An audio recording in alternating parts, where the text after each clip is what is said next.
जय श्री कृष्णा। आइए, आज आपका स्वागत है एक नए अध्यात्म ज्ञान की ओर। आज हम बात करेंगे एक सुहागन स्त्री को अपने सुहाग की लंबी आयु के लिए सही तरीके से कैसे सिंदूर अपनी मांग में लगाना चाहिए। सिंदूर का हमारे ग्रंथों में बहुत गहराई से वर्णन किया गया है और सिंदूर को बहुत महत्व दिया गया है। सिर्फ एक सुहागन स्त्री ही नहीं बल्कि साक्षात माँ दुर्गा देवी शक्ति को भी सिंदूर चढ़ाया जाता है।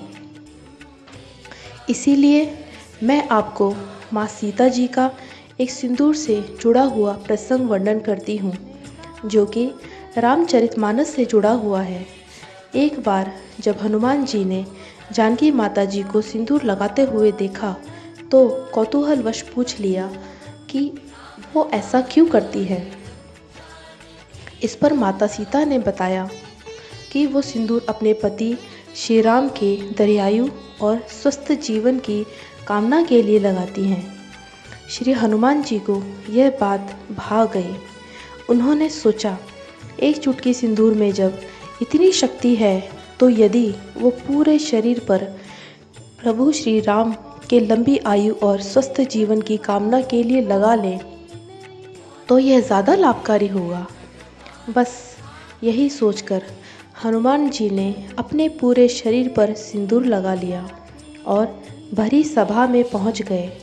लोग उनका मजाक बनाने लगे, परंतु तभी श्री राम जी ने कहा, जो भी हनुमान जी को सिंदूर लगाएगा उसे मेरी विशेष कृपा प्राप्त होगी। तभी से हनुमान जी को सिंदूर लगाने की परंपरा शुरू हुई। आइए जानते हैं कि असली सिंदूर की पहचान क्या है।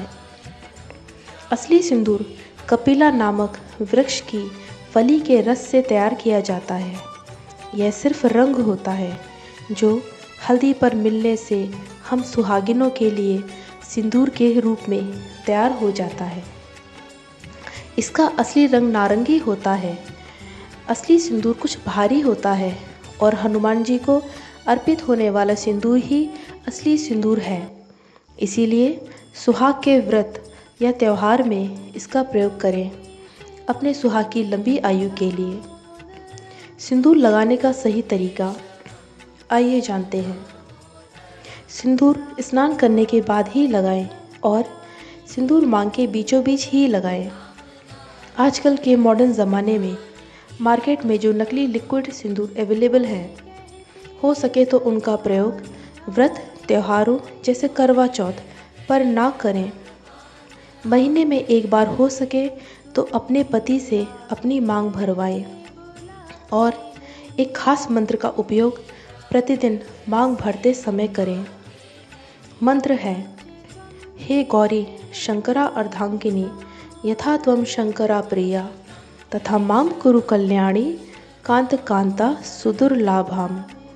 मंत्र का अर्थ है, हे माँ गौरी, जैसे आप शंकर जी को अर्धांगिनी के रूप में प्राप्त हुई है और शंकर जी को बहुत प्रिय है, वैसे ही मैं भी हमेशा अपनी पति प्रिया बनी रहूं। इस मंत्र के प्रभाव से जैसे शिव जी की सिर्फ एक पत्नी है और वह उन्हें बहुत प्रिय है, वैसे ही आपके पति के जीवन में सिर्फ आपका ही स्थान रहेगा।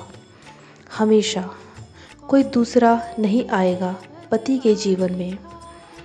रिश्ते मजबूत होंगे और पति आपके वशीभूत होते चले जाएंगे।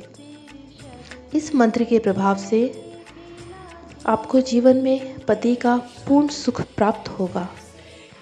आइए जानते हैं सिंदूर से जुड़ी एक और बात।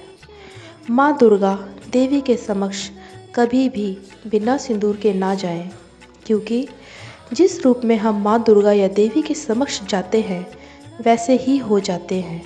इसीलिए माँ के आगे हमेशा सुहागन के रूप में जाएं और माँ की सबसे पसंदीदा वस्तु चढ़ावे श्रृंगार के रूप में सिंदूर ही है, वह माँ को अर्पित करें। उनका बचा हुआ सिंदूर खुद लगा लें। माँ स्वयं अपने ऐसे भक्तों के सुहाग की, पति के प्रेम की रक्षा करती हैं। ऐसी भाग्यवान स्त्रियों के पति को कोई कभी नुकसान नहीं पहुंचा सकता, क्योंकि जो स्वयं माँ भगवती के चढ़े हुए सिंदूर को लगा लेती है, उसका सुहाग माँ दुर्गा की तरह अखंड हो जाता है और वह पूरे जीवन के लिए पतिप्रिया बन जाती है। धन्यवाद। प्लीज़ लाइक एंड शेयर ज़रूर करें। श्री दुर्गाय नमः।